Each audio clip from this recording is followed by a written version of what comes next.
Hajjat, assalamu alaikum. Wa alaikum salam wa rahmatullahi wa barakatuh. Ogamba oti Hajjat. Ndi bulungi. Olunaku olwaleero Hajjat, waliwo amawulire agakoze kyagafulumye nga galaga nti Sheikh Muzaata bamutunda. Waali ebijja bye oba kale ku ttaka kwali batundawo. Era kigambibwa abamu baatunda dda. Waliwo abalala abatannatunda. Kino kimanyiika Hajjat. Mpozi nze kale nange nalabye eggulire eryo ng'ewalirabye ninkubira muwala wange nga werabikidde mawulire ne mubuuza nti muli egenda kiki ekigenda mu maaso nangamba mama ekyamazima nze natunda wange owaagabwa kubanga awo Sheikh wali ttaka ddene kati bano baseka bakiwule baali bagaba emali ya Sheikh baawaawo abaana ikazi ezimu kati nti omwana ye agamba yatunda wawe we baamuwa naye nti waliwo omusajja omwana ate ekyo si yakiŋŋambye waliwo omuntu omu yaŋŋambye nti waliwo seeka ya siini mbu yajja n'aleeta basenga boona omwana mbu nabaga nti omwana bwe yatunda si weewawe wali wa mwannyina kati ekyeta confusion nti omwana yatunda wantu awataali wawe nga wali wa mwannyina naye ne baŋŋamba mbu ekijja tekirina buzibu naye tomanya munnanga abantu bakalaba era nze mbawooninga nti baba nga balina ekiroozo eky'okutunda ekijja tekijja kusoboka tujja batuusa wala bakole byonna buli omu atunde gye baamuwa n'ekijja bakole ki bakyesonyiwa ensi ekyayagala Sheikh. Hajjat, ettaka lino eryagabibwa ab'ekibuli lyenkana ki eka mmeka? Ettaka lingi ogamba eryawo k'ekigogo oba lyonna ery'ekigogwa sofa lyeririko ttagali lyeririko obuzibu lirekandoza bagabako yiikanga lozanga nnya bagabira baana bokka tebagabira bamaama bawaako baana bokka bawaawo baana be bagabirako naye ne baliko paati y'ekijja leero nfunye omukisa n'ennambula ku ttaka eryo nendituukako nendaba wali ekijja then ne wali ttaka lya mirundi ebiri lisalamu ekkubo lirimu n'ekkubo waliwo eryeno waliwo n'eryeno bwe ndituuseeko ab'okukyalo ne baŋŋamba ttaka eryo nga balitunze nnyo buli ajja gwe baguzaawo era mulimu n'obuyinja obubulooka obulimu nti wano lisaliza wano lino lisaliza wano paka kukkirira kyemmanyi kyeka buli muntu atunda wawe kubanga abaana bwe babawa buli omu bamuwa ekyapa ekitegeera kati omuntu yena ageza n'agula wantu gati waliwo kyapa aba akoze ensobi paka tiguno omulembe tumala gagula ttaka lya muntu oli wagamba nti alina watunda agende ddala paka mu lands weebuuze ettaka lino liri mannya ki lyakyuka ddi negwe oli wakuguza buguza nga tumaze kwetegereza bingi byejja owulira nti abantu bagula empewo bagende bazirike ate wenjogeddeko neyagula ettaka kiraga nti naawe wali omu kubamusayiningirako ku bipapula simanyi wawe yagula naye nze ndi administrator mu estate ya Sheikh ekitegeera nze kyensayininga omulimu gwa administrator buli omu kufuna kyapa mu mannya ge kati ebaatunda byagula kwabo teyagula ku nsi yatayinza kugamba nti yagambye nze yamuguza yagamba anti tumubuuzizza kuba eyaguza yali mwana oba n'agamba omwana si yamuguza naye waliwo Hajjat njamuyita oba mujjawo mugirita nti gwe yamuguza naye ate naawe ku mpapula ezo zennyini kwe yagulira kuliko omukono gwo anti yenkunyonyola nti alabika yamuguza era ku kyeyagabana ku lw'abaana be okitegeera nga teyamuguza walala wonna kati omukyalo oyo wabanga ye yamuguza era lirye teyamuguza lya muntu mulala yenna kati nze my role as an administrator kubanga toyina rights ekyusa kyapa okujja ku administrator Ugandan government gwewa obuyinza kati tuliko administrators bana okitegeera kati gwoba oyagala ekyapa kidde mu mannya go buli omu akusayiningira okwanguyiza process okitegeera kaakati oyo omukyala yamuguza ate oba namusayiningira asobole okutunda kubanga nti abaana be baafunawo kitegeera kati omwana basazewo okutunda it's up to him oba totunze yamanyi ba wofuna ekintu kyogomanyi kyokola ki ky'okozesa nikye tubakubiriza nti ebi webataabawa tebakola ki tebatunda tebakwatawo babajja leeta confusion nate era nze abaana ba Sheikh bemanyi tebasobola mpozi nga waliwo bano mikwano gye bano oba ne baganda be naye abaana bava mu ntumbwe ya Muzaata tebasobola tunda taata waabwe Hajjat ebintu birimu koze agambe alina emikono gy'abantu abo bana kuliko gwa Hajjat muganda wa Seeka kuliko anti kakati kiri bweki ogwa lawyer oyo omusajja we yagula teyagula ki baba ne administrators omusajja we yagula teyagula kijja gwagambye yagula Amalaalo ga Seeka kati listen to me kyenkunnyonnyola nti ekijja kya Seeka kiri intact era ngamba ensanda bessawo tageza nagula wali ki ekijja tageza kuba tekyagabwa naye abaana bafuna ettaka lyabwe around gwegenda mu ofisi y'ekibuli obuuze nti abaana bafunako ku ttaka lya taata waabwe bajja kubuulira kakati abaana bamala okufuna ettaka ba administrators be balina right okutransferinga ki ebyapa amannya g'abaana abo buli omu kyeyakola ki kyeyafuna kati roli aba administrators kutransferinga byapa kakati we bamala okutransferinga ebyapa kati gwe bawadde oli waddemba okukola ki okutunda oba obutatunda nange ekyange kyebampa ndiwaddeba okutunda oba obutakola ki obutatunda bwekityo bwe kiri gwe mutabani waffe annual ye eri ekigoowa talinayo ye teyafunayo era si complaininga ye bamuwawawe bamuwanju ekyaliwo okuba ekyamukuza kati wali bakuze maaso eyo naye yamanyi Hajjat bino birekawa omugenzi byonna ebitandisa okujja mu mawulire I think ndowooza bijja kutereera nawudde ko waliyo meeting enkya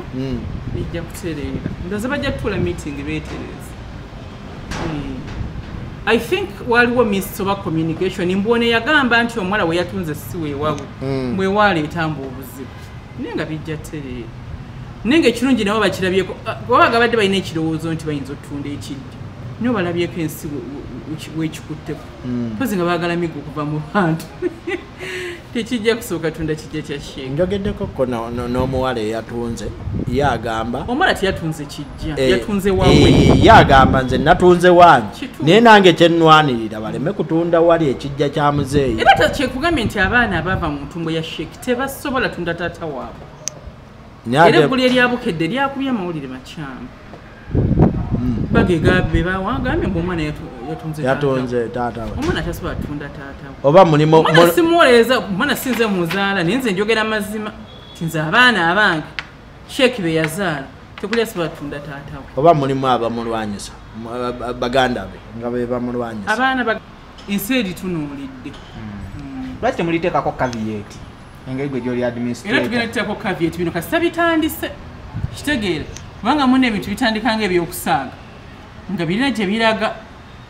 era ligendako caveat ekyapa kyawaani akiina ekyawe webwasirika Seeka kanso Fahadi yakirina lawyer yakirina kitegeeza wayogeddeko nenakubulira nti wali Seeka wekiri ate naye tayinza kutundawo kubanga taliiko yekka ebintu banyamwene ebintu bamiti okujjako omuntu nga wakajja mu Uganda ettaka tomala galigula ng'ogula otya ebintu ebitaliiko biwandiiko anti abantu bakola ebiwandiiko ebyabwe ajja tulijjo obalaba olina agamba nasindika nagoba ew'emyaka 8 ng'agamba wonnagulawo dda pozi nga twafa ndio babasuubira nti bajja kujja bagambye abo bagula baba baguza empewo era buli alowooza mwayinza okugula awo amanyi tajja kubaguza empewo eritaka teriditundibwa kati kankuwa ekisampo kyagwona ogamba nti otunde ettaka ly'abajjajjaabo ate agwo balina okuziikaawo n'abano balina baziikaawo olaba kikola amakulu ate ebimu ku bigambibwa mbu lawyer yatunzeewo nga bafune ssente bazimbe ennyumba y'amaka lawyer yatunzeeko ate eyo lawyer mbadde sinaakumbu wembiwulire eyo bwebito nga woobimanyi mubuuze naye nga anyway mubuuze sijja mwogerera nnyo muvubuka oyo munoonyeko omubuuzi nsobola okuwa ennamba ye n'omubuuza n'abinnyonnyola naye nga siwooza nti ati kale naye ayinza okwetuminkiriza n'atunda ettaka nga tewali nga talina support era waba yatunze ate oba bakiwagira alitunde naye ndowooza oba kiki ekibakayanya nze bansobedde sibiina kibakayanya n'okutuuka okusalaganya ebigambo mbuno Sheikh bagenda muziikula statement nga nnene ebintu bitandikawo ebito n'ebyakafeero byali bizewo ebito era baali balitunze bwe biti nange zizibu naye nga mbeera ya Sheikh yenna n'aligula n'abaguza empewo yennyini mpewo yennyini kati gwayinza okukkiriza Seeko ne bamuziikula ne batwalawo nkulayira ogenda kukwata ekingi okuba omuntu gwe kennyini gwayogera naye nga tulina nawo otuyita tulina wa famire yaffe abantu baagala Seeko nze waliwo omuwala Spark TV bamuyita jjo we yankubidde ng'akaaba amazzi gazirika nga wulira Seeko we bamutunze bagenda muziikula gwe abantu Seeko bamwagala yali director wa ddawa tebasobola kukkiriza bamutunde bwe bati omuntu w'abantu waliwo omuntu abeera mu position nga abantu tebamwagala but he was loved gwekyo olina okumanya nnyo toyanza kati baba balwanyisa waaki Hajjat ndabyeko wano ekiwandiiko ng'obanja ebimu kubiva mu Muzaata Hijjandi Umura office nabawandiikidde kubanga era bwe baali bagaba ebintu ebyo abaana babawa percentage balina okufuna mu kino ekibiina it's a business kibiina n'okuva Sheikh yafa business etambula abaana tebafa nze kwe kubawandiikira atubulire ebiyimire nagezako okwogera nabo ku mumwa era tewali kyavaayo owo yekka yatafuna oba n'abalala bona abaana baŋŋamba nabo tebafuna ate ng'ekibiina kitu ate guno omulundi abaana banyiize nnyo nti abali mu kibiina baatute kumpi buli weewaabwe yasini atwala mukazi we mbu bonna ne bagenda ku ssente z'ofiisi naye ng'abaana b'omusajja yatandikawo bane we tutandika bizinesi tukolerera baana kati ze wenfiira wano simanyi mbeera nankukuluma mu ttaka ng'omwana wange ebintu byange byenkoze babitutte nga talina kyafunyeemu abantu Sheikh Yasin Chiwewa, Khalifa Ahmed Mukasa, Hajjat Sharifa Nabitalo ne Fahad Matovu nga demandinga dividends in Mrs. and Miss Muzaata Hijja and Umra office. Tunyonyole ene baluwa yachi ate kibyo oyagateeka family ramu mateeka. Njabateeka mu mateeka. Bakati mune fa abayivu. Mateeka ge gatuyamba fete tumanyi ntalo. Kaze tosubira mu nsobola okujja n'enkwereza ebigambo. Omwarabu ze bigambo. Tukozesa mutwe na kuwandiika. Kakati ebbaluwa eno baloyansi bange bawandiikidde abantu bano. Nga Sheikh Yasin Chiwewa yali waggulu wano eno. Ne Khalifa then Hajjat Sharifa abeera ssenga wa Anwar. Ne Fahad Matovu abeera Anwar ye mutabani wo Anwar Sissa. Yeah, this minor does Lebanon representing the minor child. Kati bashek bali bagaba ebintu bya Sheikh mugenzi. Abaana babawe emigabo mu kino ekibiina. Eno yali business ya Sheikh. Era ndoza labe erinnya Muzaata. Yes. Ne bali kyusa kati bali tana ba Muzaata basobole mbagamba nti tukyuse erinnya nti mama Anwar wali bazze okutukwata takwata muntu tube bangi ne balijja mu Muzaata Hijja and Umra office betuma ba Muzaata ne wadde baneebuzaabuza tebajja kumpona bakyusa erinnya ne balijja mu Muzaata ne bayitira mu ba Muzaata neera nga womanyi bateesa nti bangi ate kati bambulira ate ebifo eri munda bamu abanzibira number inside the man. Yes. Kakati munnanga abaana okuva Sheikh yafa teri mwana yali ate ng'ekibiina kikola bangamye tuguno omulundi bonna baatuta abantu baabwe ne Sheikh Yasin atwala mukazi we naye teri anyega yadde nti muneka kana akasente kagende kayambe ku baana kati nze kyalina omwana akyasoma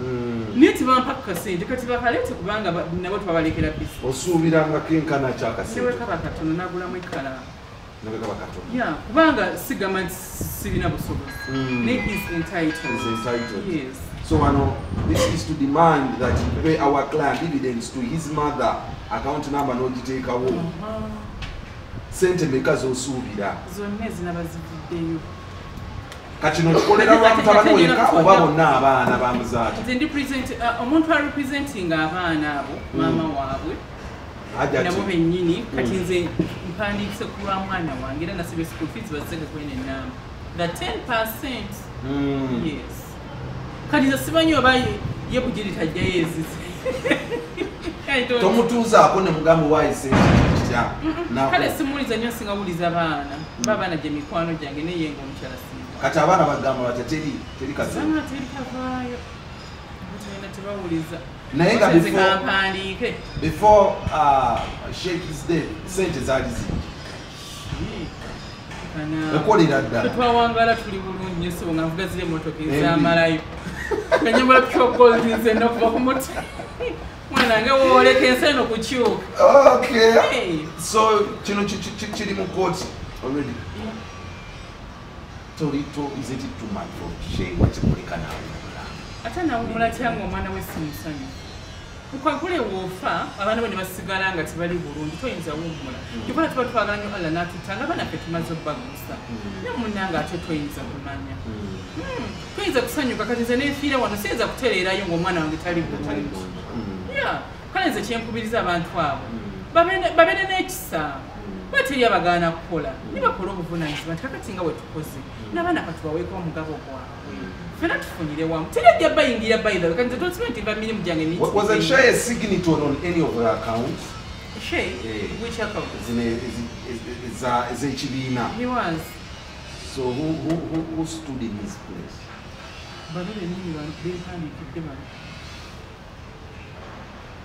So tebateekako representative to board from Shay, direct representative. Tekuli. Abo nyini bebeteekako kuba kati ono sister we bano mikwano gye ne looya. Cut.